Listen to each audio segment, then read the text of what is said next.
Kak Fasya udah siap belum nih buat materi kita pada online class hari ini? Siap banget dong. Oke, kalau gitu Kak Fasyanya udah siap nih teman-teman. Teman-teman semua udah siap belum? Ayo siapin catetannya buat. Kalau gitu kepada Kak Fasya, waktu dan tempat dipersilakan buat pemaparan materi. Oke. Ada Iko.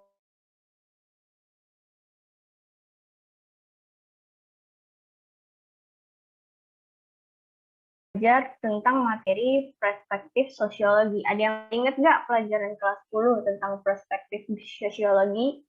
Tentang apa sih perspektif sosiologi itu? Coba on mic deh yang masih ingat. Kayak gimana tuh perspektif sosiologi? Ayo, boleh. Ingat Boleh nggak? on mic. Ini nggak sih Kak yang evolusionis itu? Iya, pokoknya itu tentang teori-teori kayak kerangka berpikirnya sosiolog pada zaman dahulu. Nah, langsung aja kali ya kita mulai. Bentar ya.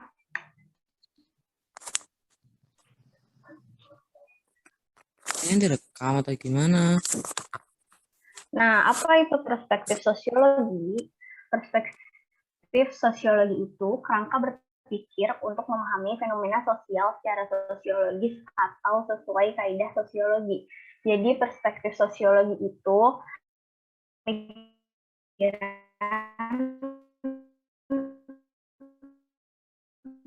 para sosiolog waktu dulu perspektif sosiologi. Penjelasan aku tiga. Yang pertama, perspektif struktural fungsional. Ada yang ingat nggak siapa yang mencetus perspektif struktural fungsional? Ayo pelajarin kelas 10. Ada yang ingat nggak nih? Sepertinya tidak ada yang ingat ya guys. Malu-malu. Ya benar. Masa Jangan belajar malu-malu. nih ya. Kita harus ingat-ingat lagi. Kan mau UTBK. UTBK kan pelajarannya itu dari kelas 10 sampai kelas 12. Dari kelas 10 sampai kelas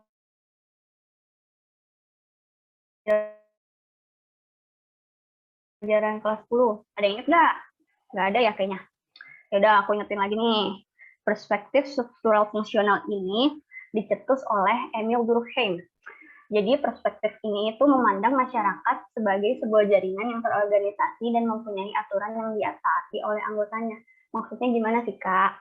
Jadi, setiap unsur dalam masyarakat itu punya fungsi dong. Ya kan? Nah, fungsinya buat apa sih? Fungsi yang dimiliki setiap unsur itu pasti saling berkaitan. Ya nggak? Nah, kalau misalnya saling berkaitan, berarti satu sama lain tuh kalau misalnya punya masalah, pada salah satu unsur akan berdampak kedua-duanya, ya nggak sih? Bener nggak? Nah, contoh nih, biar kalian lebih ngerti. Ada warga, ada RT. Warga sama RT saling berpengaruh nggak sih? Iya dong. Kalau misalnya nggak ada RT, pasti nggak ada warga. Kalau misalnya salah. Kalau misalnya nggak ada RT, pasti warga bingung dong mau bikin kayak surat-surat itu kemana. Ya nggak sih? Bener nggak? Berarti warga sama RT saling berhubungan dong. Lanjut lagi. Keamanan sama RT. Nah, kalau misalnya kalian di lingkungan rumah kalian itu, keamanan digajinya sama siapa? RT dong. Bener nggak? Yang mencetuskan adanya keamanan di lingkungan siapa? RT juga kan? Nah, mereka saling berhubungan kan? Nah, lanjut lagi nih. Kebersihan. Kalau misalnya lingkungan kita nggak bersih, warga bakal risih gak sih? Risih dong pastinya. Ya kan? Berarti kalau misalnya nggak ada kebersihan, warga juga kayak bakal, ih ini kumuh banget sih tempatnya. Ya nggak sih? Nah, begitu juga dari kebersihan ke RT, terus dari keamanan ke warga. Jadi perspektif struktural fungsional ini kayak menjelaskan tentang lingkungan manusia itu saling berhubungan. Paham nggak sampai di sini? Paham, Kak. Paham? Paham, Kak. Paham, Kak. Paham, Nah, Kak. lanjut lagi ya kalau paham. Paham. Siap, bentar kok ini. Error ya, sabar bentar. Nah, yang kedua perspektif konflik oleh ada duluan nih tokohnya. Karl Marx aku tulis duluan, jadi kalian nggak bisa nebak. Yaudah deh tebak. Kalau misalnya perspektif konflik menurut kalian tuh gimana sih? Pasti tahu dong konflik itu kayak gimana. Coba ada yang mau jelasin nggak konflik itu kayak gimana? Ayo teman-teman, mungkin ada yang bisa jelasin di sini. Mungkin ada yang tahu gitu. Coba dijelasin ke Kak Fasya. Ada pertentangannya nggak sih, Kak? Kenapa? Adanya pertentangan. Iya, benar. Pertentangan apa sih? Nah, waktu Karl Marx hidup di abad 19 di Eropa, jadi itu lagi marak-maraknya revolusi industri, benar nggak? Ya, betul. Benar. Nah, ciri-ciri revolusi industri ada yang tahu nggak apa?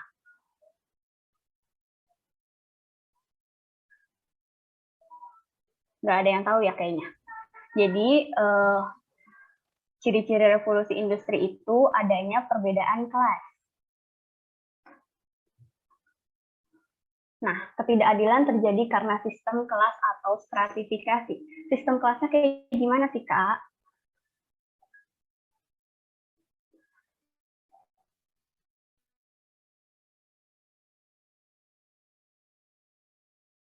Kata bourgeois dan proletar, ya nggak? Bourgeois itu pengusaha dan proletar itu buruh. Kenapa sih terjadi perbedaan kelas? Karena waktu pengusaha itu, waktu zamannya Karl Marx itu, bourgeois itu yang punya alat produksi. Nah, otomatis yang kaum proletar atau buruh kerjanya ke kaum bourgeois. Nah, kenapa sih nggak adil? Pasti kalian nggak tahu kan kenapa nggak adil? Bukannya nggak tahu sih, kayak bingung nggak sih kenapa nggak adil? Atau ada yang tahu kenapa nggak adil? Ada yang tahu kenapa nggak adil? Karena perbedaan status dan kedudukan. Iya, benar. Tapi belum tepat. Jadi, nggak adilnya, kaum proletar itu nggak digaji sesuai tenaga mereka. Jadi, kaum proletar itu sama bourgeois yang ngegaji mereka, tapi nggak sesuai sama buruh lah, gaji yang nggak sesuai sama usaha dan kerja keras mereka. Nah, kalau Marx akhirnya resah dong karena adanya sistem kelas atau stratifikasi ini. Akhirnya solusinya Karl Marx itu apa? Jadi dia itu menghapus kelas. Jadi menghapus kelas bourgeois dan proletar. Nah, dari situ dihapusnya gimana? Jadi alat-alat produksi itu boleh siapa aja yang punya. Jadi alat-alat produksi itu boleh dipunyain sama kelas bourgeois, boleh dipunyain sama kelas proletar. Jadi nggak ada tuh istilah-istilah pengusaha dan buruh lagi, kayak gitu. Untuk lebih jelasnya ada lagi nanti di bab selanjutnya ya tentang bourgeois dan proletar. Kita fokus ke perspektif konfliknya aja. Ngerti nggak teman-teman? Atau aku kecepatan ngejelasinnya atau gimana? Ngomong aja ya, kalau misalnya aku agak kecepatan atau kalian kurang ngerti.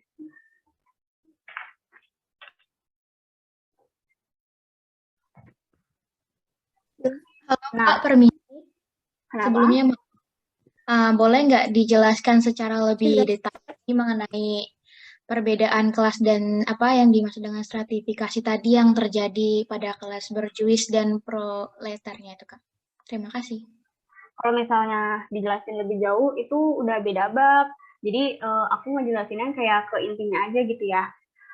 Sebenarnya kalau misalnya dilihat dari perspektif konflik dari Karl Marx ini, nggak selalu tentang bourgeois dan proletar.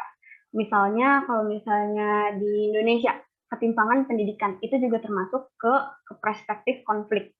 Jadi ketimpangan pendidikan misalnya ada yang kaya, ada yang miskin. Yang kaya bisa sekolah tinggi, tapi yang miskin biasanya nggak ada uang, jadinya nggak bisa sekolah yang tinggi kayak yang kaya, gitu kan? Benar nggak? Benar.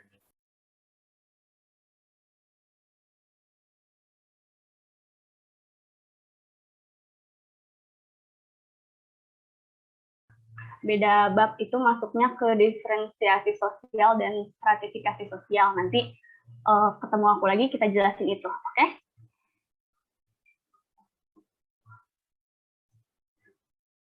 Nah, selanjutnya, yang ketiga, yang terakhir nih, perspektif interaksionisme simbolik dari Max Weber. Ada yang tahu nggak perspektif interaksionisme simbolik nih?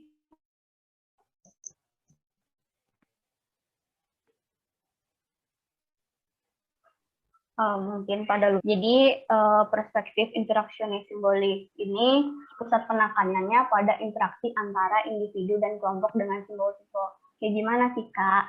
Jadi kan kita tuh punya simbol nih. Simbolnya apa aja? Tujuannya dulu deh. Tujuannya ini memahami makna simbol yang digunakan dalam interaksi. Simbolnya apa sih, Kak? Isyarat, simbol nggak? Simbol dong. Bahasa, simbol nggak? Simbol juga. Gestur, simbol nggak? Simbol juga. Makna, simbol juga dong. Rambu lalu lintas, simbol juga nggak? Simbol dong. Yang terakhir, smartphone. Smartphone simbol atau enggak? Menurut kalian, smartphone simbol apa? Ada yang tahu?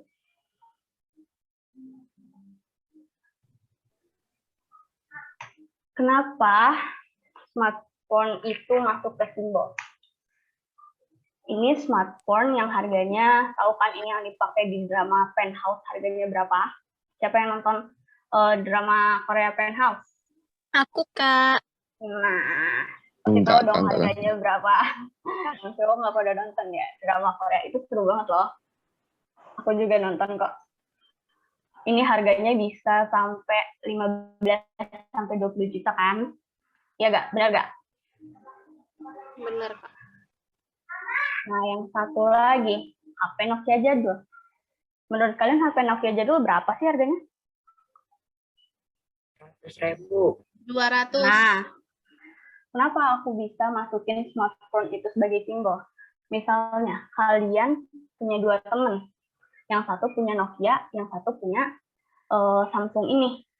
Nah, kamu nanya ke teman kamu yang pakai smartphone Samsung ini. Lu kenapa sih pakai smartphone Samsung? Kan fungsinya sama, gitu kan? Kenapa nggak Nokia aja? Kan fungsinya sama.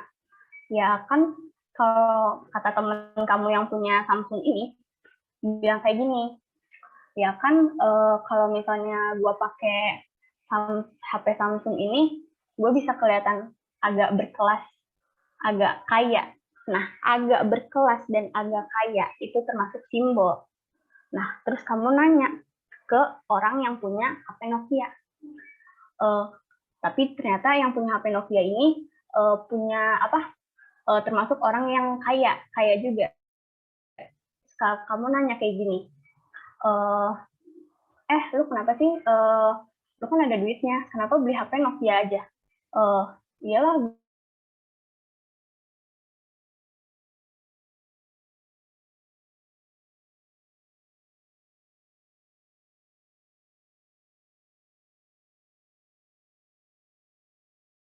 Halo Kak Fasya. Di teman-teman Kak Fasya agak macet apa enggak, guys? Macet, Kak. Iya, Kak, macet. Macet, Kak. Macet, Kak. Macet. Mungkin kita tunggu Kak Fasya dulu ya. Mungkin ada kendala jaringan nih. Halo Kak Fasya. Halo, putus ya? Sudah aman, Fasya? Udah. Masih putus-putus nggak? Udah Kak. Udah nggak ya? Tadi aku udah jelasin sampai mana nih? Tadi kan putus-putus. Atau diulang lagi aja? Sampai orang kaya yang punya Nokia. Nah, orang kaya yang punya Nokia ini merasa kalau misalnya dia tuh nggak perlu pakai HP yang mahal-mahal karena tujuan dan fungsinya sama. Itu yang disebut makna. Jadi perspektif interaksionisme simbolik ini lebih ke seseorang memilih simbol atau makna di dalam dirinya atau yang dia pakai. Contohnya, ada nih teman kalian yang ke sekolah naik mobil, pasti diliatin dong, wih naik mobil nih, sedangkan yang lain-lainnya jalan kaki, naik motor. Berarti simbolnya apa menurut kalian kalau misalnya dia naik mobil? Kaya. Kenapa? Ya, itu yang disebut perspektif interaksionisme simbolik. Nah, kayak gitu. Cuma 3 materi aja di sini. Cuma kalau perspektif sosiologi nih cuma segini. Nah, sekian dari aku. Sekarang kita lanjut ke kuis. Siapa yang mau kuis? Atau mau dibahas dulu nih? Ada yang masih nggak ngerti nggak tentang penjelasan aku tadi? Kalau misalnya ada yang mau nanya, boleh. Kalau misalnya nggak ada yang nanya, kalau nggak kita lanjut ke kuis ya, Kak? ya, betul sekali.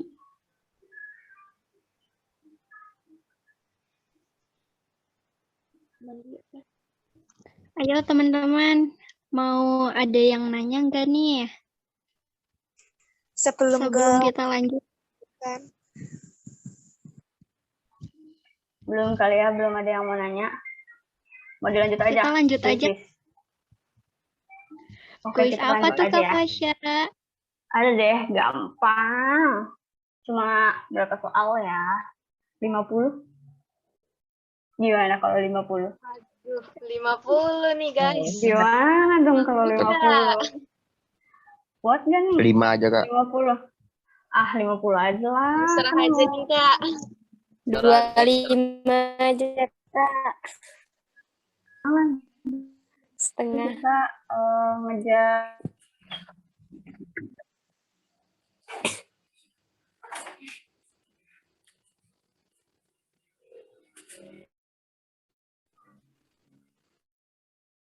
Bentar, aku stop share ya.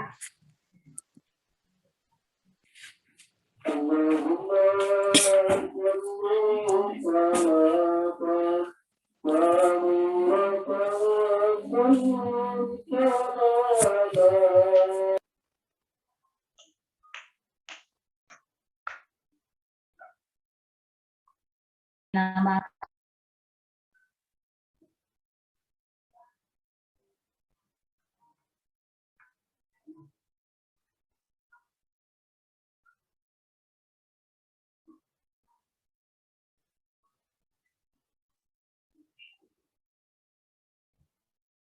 Sebentar ya.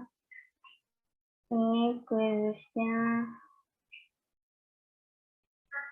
agak lemot. Hujan nih guys di Bogor. Di sana hujan nggak di tempat kalian? Di tempatku juga hujan nih. Hujannya. Hujan seharian dong.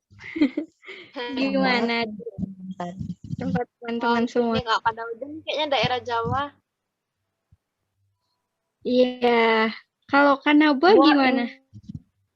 Aku enggak, kebetulan Medan hari ini cerah. Teman-teman ada yang dari Medan juga enggak? Wah, itu gimana Enggak, guys? Kak. Dada dari Medan nih. Medan hujan. Medan.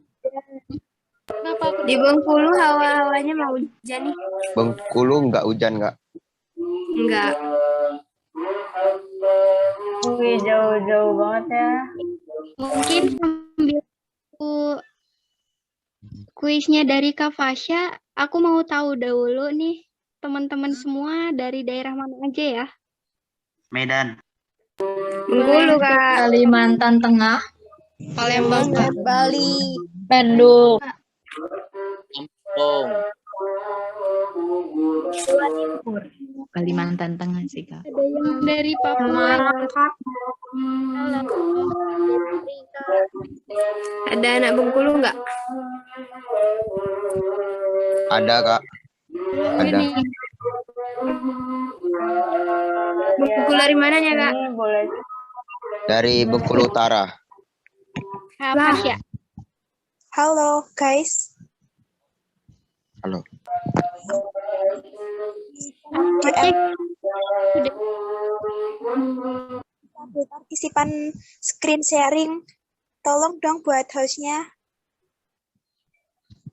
Iya nih, aku nggak bisa share screen.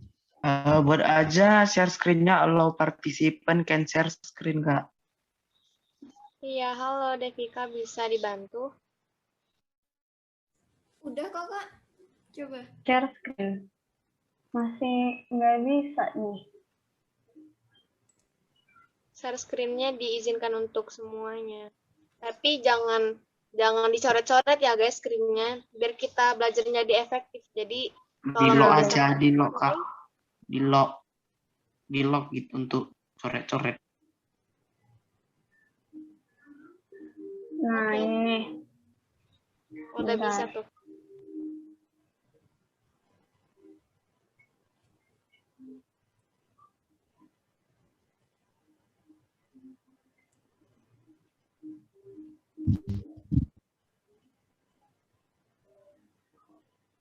Nah, silakan masukkan kode gen. 50 soal, siap kan?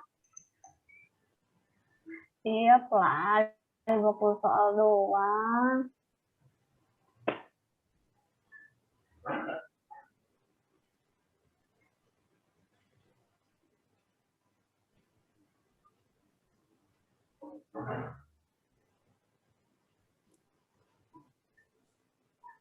Udah ada yang join?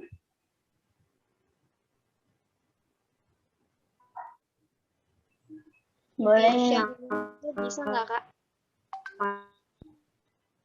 namanya apa? Boleh langsung di share link nggak? Selain online class.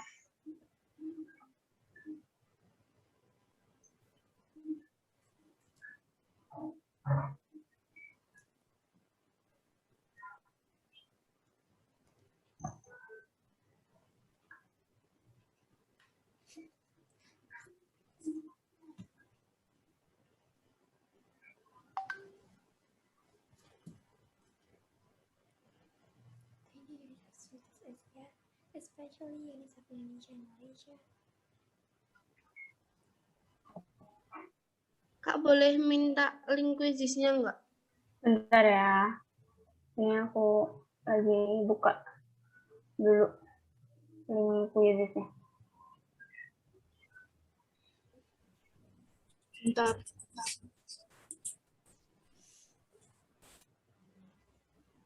Kok malah gini? Bentar guys.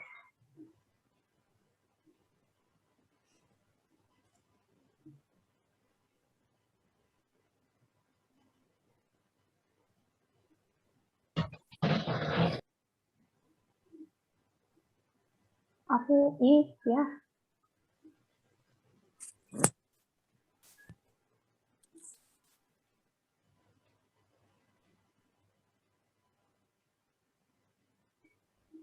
Aku pencet yang atau bagikan tautan langsung nggak bisa guys. Oh ini nih. Copy link address ya.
dreams of my life and my future.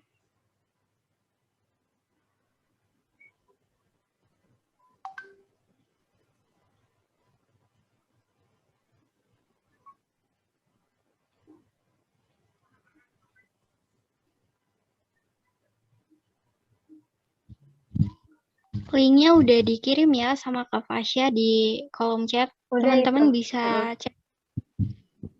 Ya.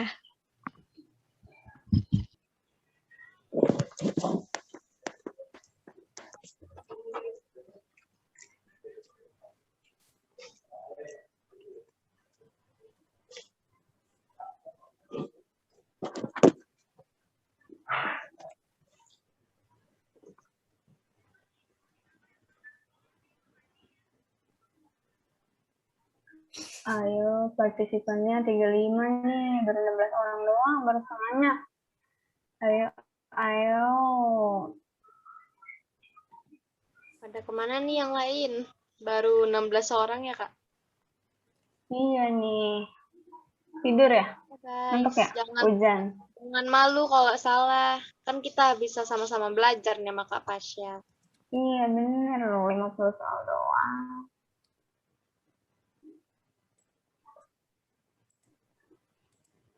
Ayo pada kemana nih? Tidur apa? Jangan tidur dong, Ujung-ujung ini pada guys. tidur nih, Kak. Jangan pada Mau tidur direbahan. dong, guys.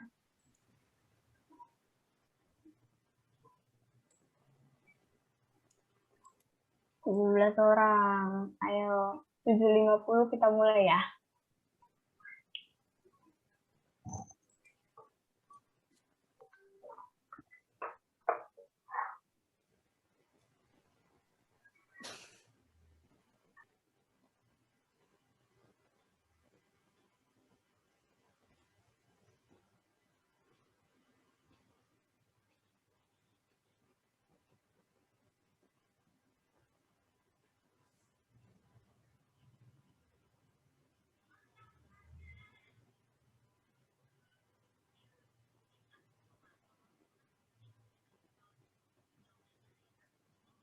Ayo 2 menit lagi nih, mulai ya.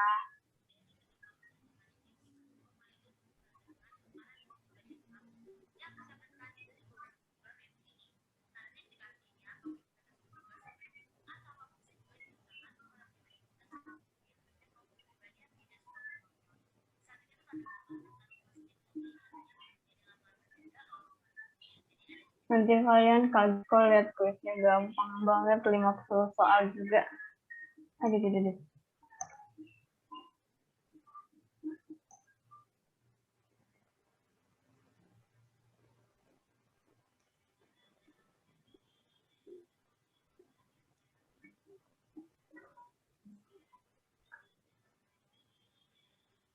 Dua puluh 22 orang, 23 orang. Ayo 1 menit lagi kita mulai ya.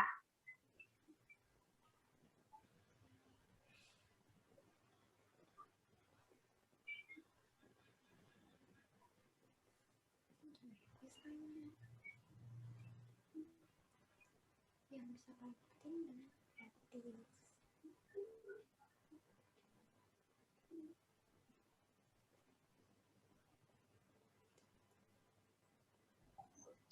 Oke, udah 7.50 kita mulai langsung ya. Siap? Siap nggak? Siap ya? Siap, Kak. Siap. Oke.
Kak Fasya mungkin bisa stop share screen dulu, Kak. Nanti kelihatan jawabannya, Kak. Oh, iya, Kak. Sebentar.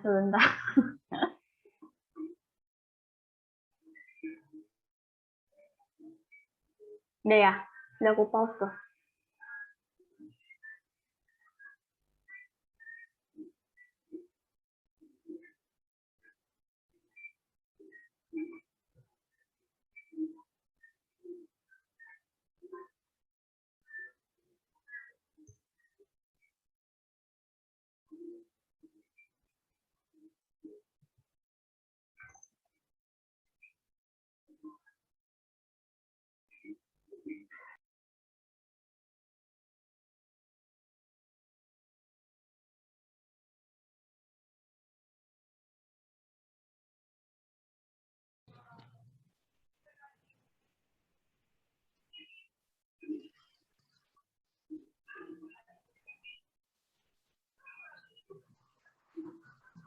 Kalau udah selesai, waktunya bikin deg-degan. 50 soal aku guys. Waduh, gak ada yang jawab, pada fokus nih semuanya.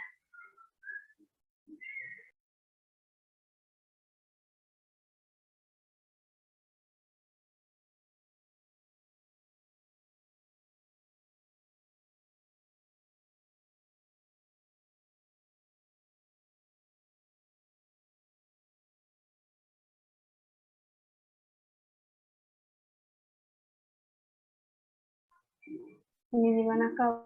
Baru betul satu itu pun it's okay. Kalau udah selesai, bilang ya. Udah selesai, Kak. Saya. Udah semua? Semua? Saya sudah. 50 soal atau 5 soal nih ternyata. Awal-awal kita Udah pemanasan. deg-degan nih, Kak, 50 soal. Awal-awal kita bikin pemanasan dulu. Nanti semakin lama kelas sama aku semakin banyak kuisnya. Udah selesai ya? Aku kira beneran 50 soal, tau nggak, Kak? Iya, kita 50 soal beneran. Tertipu kita ternyata. Bentar. Ini aku ikutan main, bentar ya. Tunggu bentar ya, aku pengen ngeliat singkatnya dulu.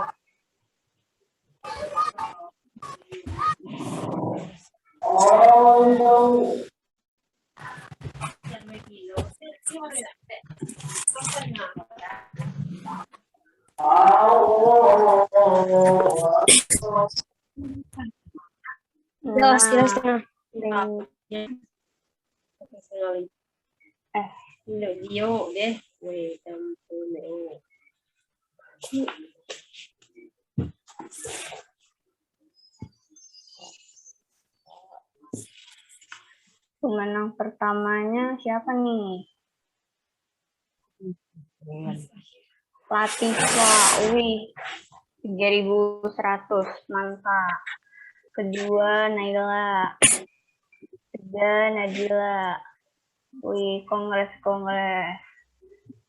Yang lain, oke, gak apa-apa. Waktunya cepat banget. Cepet banget, Kak. Agak cepet ya? Kak. Cepet. Soalnya Cerdas, panjang cermat. soalnya. Oke, akhiri game ya.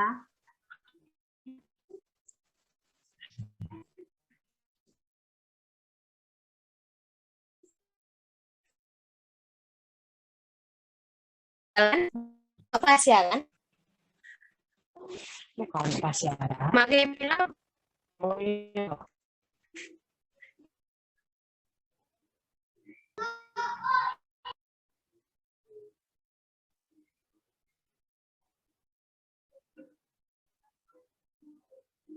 Aduh, koneksi wifi aku lemot banget nih IndiHome.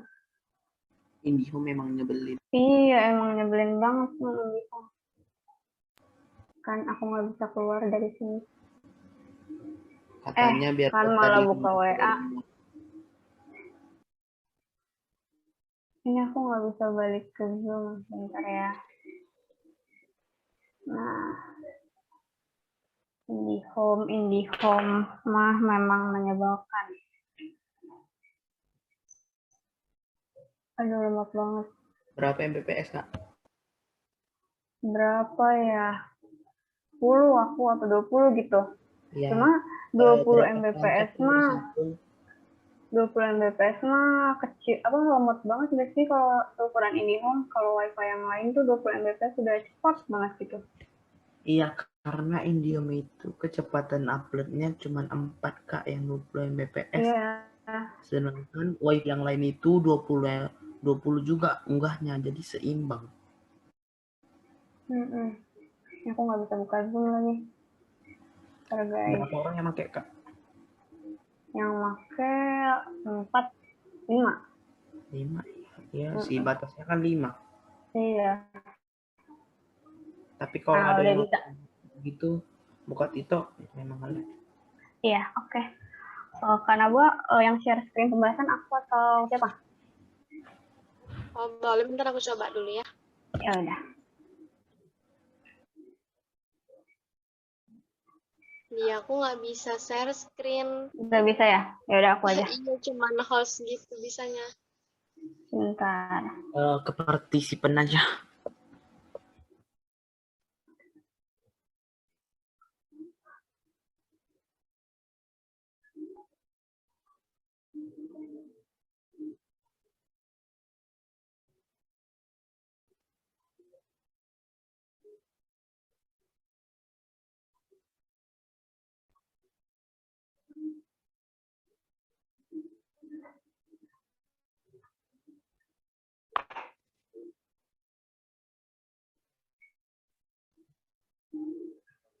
Oke. Udah ada? Belum? Nah, udah ya. Nah.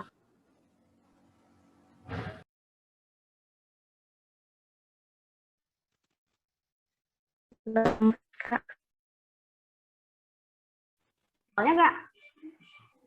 Belum muncul, Kak. Belum muncul. Ini aku Pasti udah. loading, Kak. Ya, udah. Oh, udah, Kak, udah. Udah, ada yang membacain soalnya? Nomor 1? Oke, ada yang membaca nggak tuh? Ayo, nggak apa-apa. Kelihatan, Kak. Masih hitam. Dalam keluarga Masih hitam. konvensional.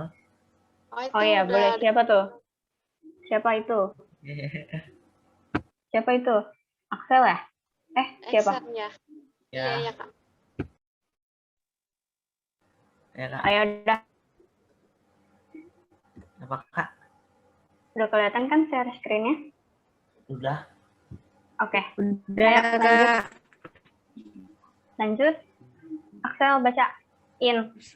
Nomor 1. Dalam keluarga konvensional, laki-laki selaku suami adalah kepala keluarga yang berperan mengambil keputusan dalam urusan-urusan rumah tangga. Selain itu, suami berperan sebagai pencari nafkah. Sedangkan istri yang adalah mengelola uang suami. Sayangnya, karena para suami menjadi semena-mena terhadap istri mereka. Fenomena ini tercermin dari maraknya kasus KDRT yang ada di masyarakat. Menurut perspektif konflik, kasus di atas menunjukkan, dibaca juga Kak, A dan B-nya, A sampai E. Dibaca nggak? Halo? Putus-putus nggak aku? Halo? Putus-putus nggak aku? Putus-putus. Putus-putus ya? Ya. Langsung bacain jawabannya aja. Menurut kamu, Axel? Bentar, Kak. Bentar ya. Ya. Lupa ya yang di kuisis. Apa jawaban kamu?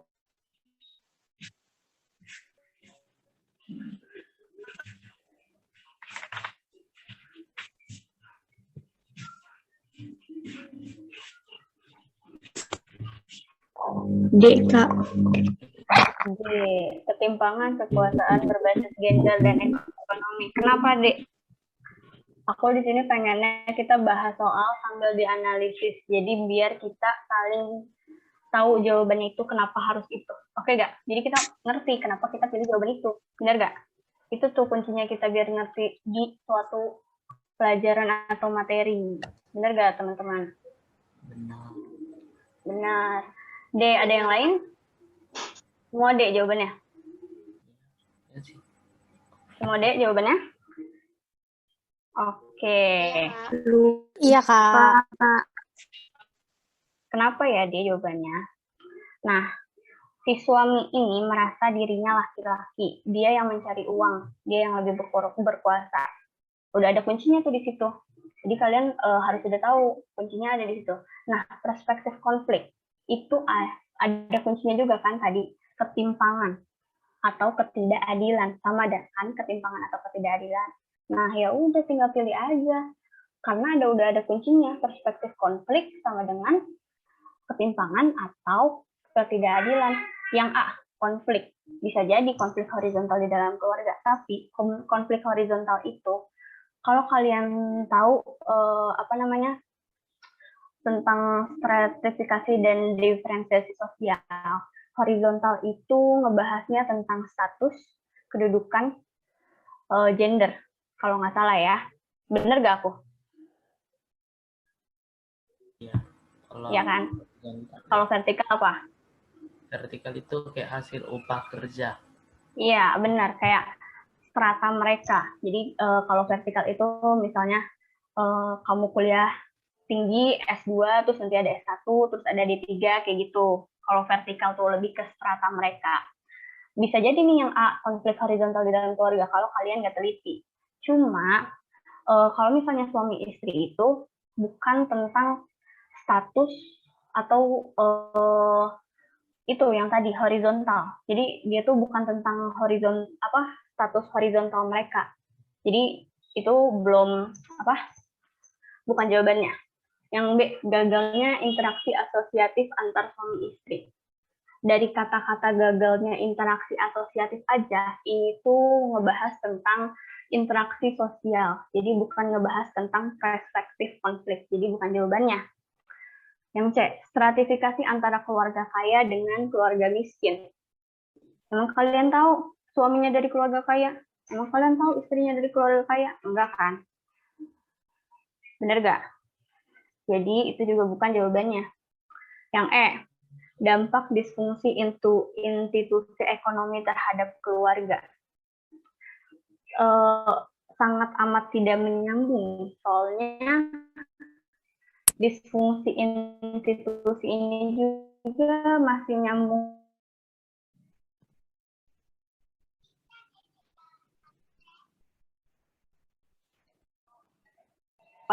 tentang ketimpangan atau ketidakadilan. Ada yang mau nanya? Atau ada yang belum ngerti? Ada yang kurang paham di soal ini? Biar bisa dijelaskan sama Kak Fasya lagi nih. Nah, betul. Gak apa-apa nanya aja kalau misalnya masih belum ngerti.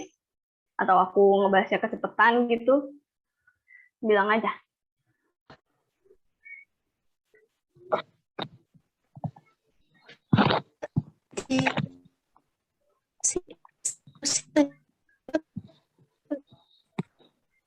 Udah ngerti semua ya? Udah ngerti ya? Kalau udah ngerti, kita lanjut lagi. Ngerti semua kan? Kita lanjut lagi ya. Iya. Nomor 2, siapa yang mau baca? Ayo, ada yang mau baca? Aku, Kak. Oke, boleh.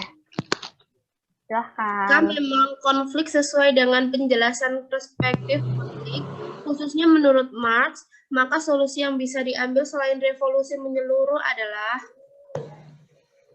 Langsung Apa jawaban kamu? Iya, jawaban kamu apa? Aku Sebentar. Kayaknya sih C ya. Kayaknya. C. Oke, yang lain. Ada yang jawabnya selain C? Atau semuanya C? Jika memang konflik sesuai. Ayo, aku kasih waktu 10 menit. 30 menit deh. 30 menit. 30 detik. Lama banget 30 menit. Yang D, Kak. Pemerataan ekonomi. D. Oke, ada yang jawab C, ada yang jawab D. Ada lagi? Ada yang jawab A, B, or E? Ada lagi yang mau jawab? Kalau nggak ada, langsung kita ke pembahasan. Nggak apa-apa, salah juga. It's okay, kita harus sama-sama belajar. Lanjut ya ke pembahasan. Nah, pembahasannya dulu nih. Jika memang konflik sosial sesuai dengan penjelasan perspektif konflik, khususnya menurut Marx, maka solusi yang bisa diambil selain revolusi menyeluruh adalah tadi solusinya Karl Marx dalam membasmi kaum borjuis dan proletar. Ada yang masih ingat apa solusinya Karl Marx yang dipakai buat membasmi mereka berdua? Ada yang masih ingat? Masa udah lupa, baru dijelasin. Gak ada yang ingat, serius. Perbedaan kelas. Hah? Yang stratifikasi sosial. Iya, tapi solusi Karl Marx menghapus stratifikasi sosial apa? Yang tadi aku jelasin. Solusi menyeluruh bukan, Kak? Iya, benar. Kata kuncinya ada di alat produksi dibagiin ke semuanya. Jawaban yang A ya, pertama-tama. Pengamanan keteraturan sosial oleh polisi. Pengamanan keteraturan sosial oleh polisi. Menurut kalian nyambung nggak sih? Enggak, Kak. Enggak. Iya, sangat amat tidak nyambung. Aku juga bingung jelasnya gimana, soalnya benar-benar gak nyambung. Kecuali kalau misalnya soalnya itu tentang ada tawuran, baru tuh pengamanan keteraturan sosial oleh polisi. Soalnya tawuran itu termasuk ke dalam perspektif konflik. Baru tuh jawabannya pengamanan keteraturan sosial oleh polisi. Berarti A bukan ya. Yang B, memperbaiki fungsi-fungsi tiap subsistem. Bisa jadi memperbaiki fungsi-fungsi tiap subsistem, cuma jawabannya kurang tepat. Soalnya kita nggak tahu nih subsistemnya tuh apa dan konflik yang terjadinya tuh apa. Jadi kurang tepat jawabannya. Yang C, interaksi memperlancar antar individu dalam kedua kelas. Bisa jadi juga, cuma kalau misalnya kita masukin tentang interaksi memperlancar antar individu dalam kedua kelas, ini lebih ke tentang interaksi sosial. Bab interaksi sosial, karena awalnya udah ada katanya interaksi sosial, interaksi, udah ada kata interaksi, jadi bukan jawabannya, karena itu babnya tuh beda bab, maksudnya ke interaksi sosial. Yang D, pemerataan ekonomi dengan pajak progresif. Nah, ini yang benar. Kenapa, Kak? Pemerataan ekonomi dengan pajak progresif? Udah ada nih penjelasannya. Misalnya, kan kalau misalnya zaman dulu tuh yang pas revolusi industri, kalau Marx tuh membagikan semua alat produksi secara menyeluruh. Nah, bisa nih kalau misalnya kita pemerataan sama alat produksi kita dibagiin secara menyeluruh. Sama aja gak? Halo? Halo? Ya, halo. Ya, Kak. Ya, oke. Aku kira pada tidur. Enggak dong, Kak. Iya. Sama aja kan? Jadi itu jawabannya. Karena dengan adanya pajak progresif bisa nih kaum orang yang uangnya lebih, maksudnya uang orang kaya, itu tuh misalnya ngebagiin pajak mereka lebih tinggi daripada kaum menengah ke bawah.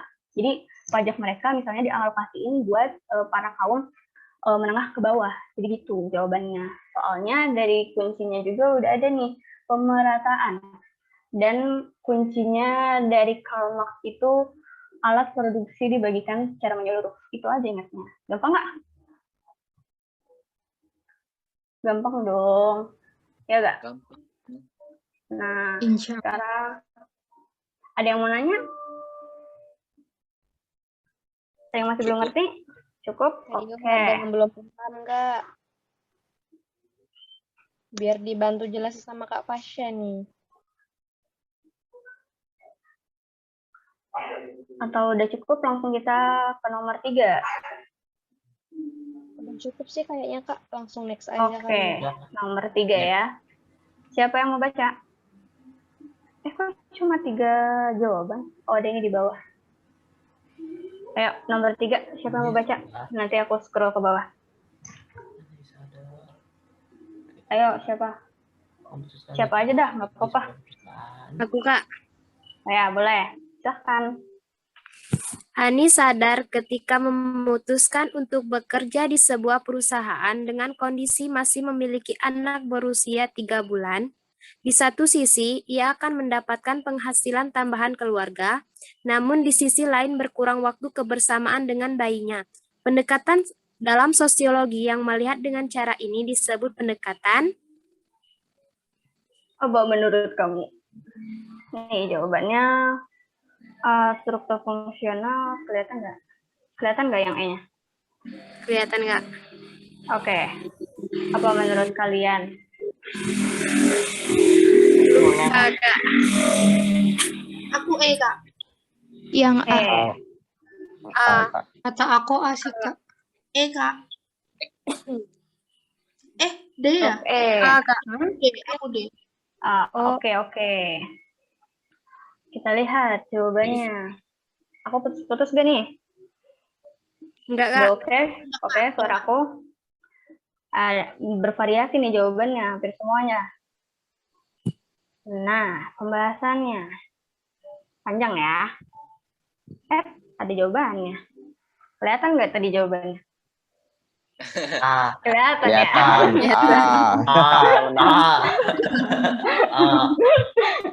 Kelihatan jawabannya. Langsung aja nih, kenapa jawabannya A ya? Pendekatan fungsional ini dikemukakan oleh Emil Durkheim kan. Perspektif ini memiliki konsep penting, yaitu struktur dan fungsi. Struktur sosial merupakan bagian-bagian penting dalam masyarakat yang saling berhubungan dan bergantung satu sama lain. Nah, di sini dia dibilang, Ani sadar ketika memutuskan untuk bekerja di sebuah perusahaan dengan kondisi memiliki anak berusia 3 bulan. Di satu sisi, ia akan mendapatkan penghasilan tambahan keluarga, namun di sisi lain berkurang waktu kebersamaan dengan bayinya. Ini bukan soal tentang ketimpangan sosial. Jadi bukan soal tentang anak yang broken home gitu, bukan ya. Ini tuh kalian harus fokusnya ke tujuan Ani. Tujuan Ani ada 2. Tujuan Ani itu ada 2. Yang satu mendapatkan penghasilan tambahan keluarga. Yang satu lagi bukan tujuan sih, cuma dia merasa ke waktu bersama anaknya tuh kurang. Nah, terus struktur sosial merupakan bagian-bagian penting dalam masyarakat yang saling berhubungan dan bergantung satu sama lain. Nah, walaupun si Ani ini kerja, tapi dia bisa memenuhi keluarga intinya. Nah, menurut Ani juga, dia juga masih bisa ada waktu sama anaknya, cuma berkurang doang. Dari situ poinnya. Fungsi sosial menunjuk pada tiap bagian dalam masyarakat memiliki fungsi, sehingga sistem sosial dapat bekerja untuk memenuhi tujuan masyarakat. Tadi, tujuan Ani apa? Memenuhi kebutuhan keluarganya. Contohnya nih yang lain, dalam masyarakat yang egaliter atau terbuka, itu tuh masyarakat umum, masyarakat perkotaan. Perempuan bisa bekerja di luar rumah, baik instansi pemerintah maupun di perusahaan swasta. Bisa menjadi pemimpin, bisa aktif organisasi, sosial ya, aku tipun. Meski mereka juga memiliki anak dan keluarga yang harus diurus. beda kalau misalnya kita di dalam masyarakat pedesaan. Bener gak sih? Konsep mereka beda gak sih? Mereka lebih ke masyarakat yang tertutup. Bener gak? Apa sih yang kalian tahu tentang masyarakat pedesaan kalau misalnya ada wanita atau ibu rumah tangga yang kerja? Nggak kayak aneh gitu bentuknya, Kak. Iya, pasti dia tuh merasa kayak gak bagus. Bukan gak bagus sih, cuma pernah nggak sih kalian dengar kayak kok Anaknya kurang ibu kasih rumah sayang. tangga, nah benar, kok ibu rumah tangga masih tetap kerja sih, keluarganya nggak diurus dong, ya nggak, bener nggak? Iya. Kayak gitu, pernah dengar kan? Nah iya kayak gitu. Jadi pendekatan dalam sosiologi yang ini tuh bukan tentang bukan tentang ketimpangan sosial atau ketimpangan keluarga. Ini lebih merujuk ke dia punya tujuan, yaitu mendapatkan penghasilan tambahan keluarga. Tapi dia sebenarnya masih ada waktu buat anaknya, cuma berkurang aja. Kayak gitu. Ada yang mau tanya lagi? Jadi kalian jangan, ini tuh agak menjebak ya.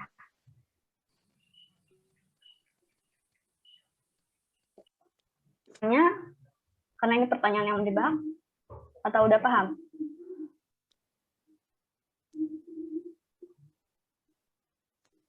Tadi si Bajar WA, telepon. Udah ya, kalau yang nanya nih, udah jelas? Lanjut ke nomor 4. Ayo, ada yang mau baca lagi? Nomor 4.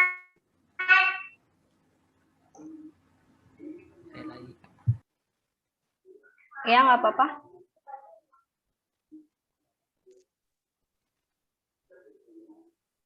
Saya Kak.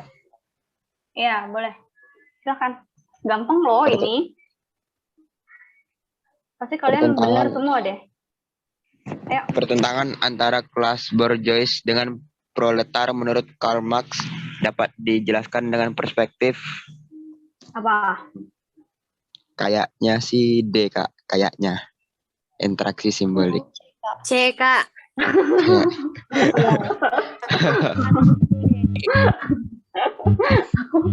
Aku mau menangis. Kamu jawab yang D. Ini sangat gampang. Nggak tahu, Kak. Nggak tahu, Kak. Iya, benar. Mohon maaf, jawaban kamu salah ya, yang D. Yang C ini. Yaudah, aku jelasin nih, karena ada yang belum ngerti satu-satu. Imajinasi sosial nggak ada ya. Definisi sosial ada, cuma babnya bukan tentang ini. Konflik sosial. Ini pertentangan antara kelas bourgeois dan proletar menurut Karl Marx. Interaksi simbolik.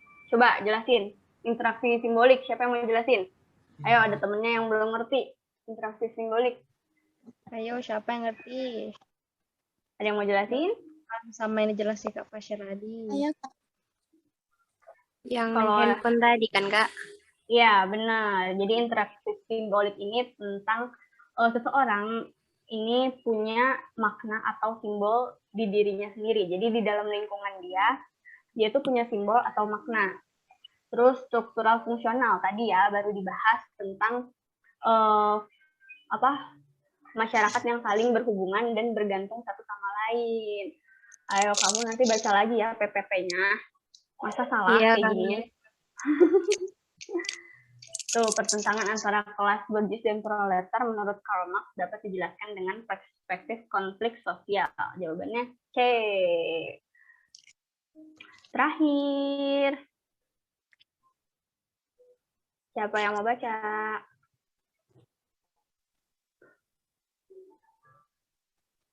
Ada yang mau baca? Atau aku aja? Terakhir. Aku aja, Kak. Oh ya, boleh. Kamu. Perspektif fungsionalis memandang masyarakat sebagai jaringan kelompok yang bekerja sama dengan kelompok secara terorganisasi. 1. Berkembang semakin kompleks. 2. Saling berkaitan. 3. Memiliki fungsi berbeda. 4. Selalu terjadi eksploitasi kelas dalam masyarakat. Perspektif ini memandang masyarakat. A. Jawabannya. 1, 2, dan 3. Yang lainnya? Yang A, Kak. Benar gak ya yang A? A, berkembang semakin kompleks, saling berkaitan, memiliki fungsi berbeda. Perspektif fungsionalis. Benar. Mana pembahasannya? Oh, di bawah. Nah, ini jawabannya. A, hore. Untuk soal terakhir benar semua ya kalian. Mantap. Jadi perspektif fungsionalis ini memandang masyarakat tentang masyarakat tuh seperti organisme biologis ya, bukan biologi, berkembang semakin kompleks. Terus masing-masing bagian saling berkaitan. Masing-masing memiliki fungsi yang berbeda. Terus perubahan pada bagian yang satu berakibat perubahan pada bagian lain. Jadi perspektif fungsionalis ini lebih ke masyarakat yang saling berhubungan. Hore! Sudah selesai.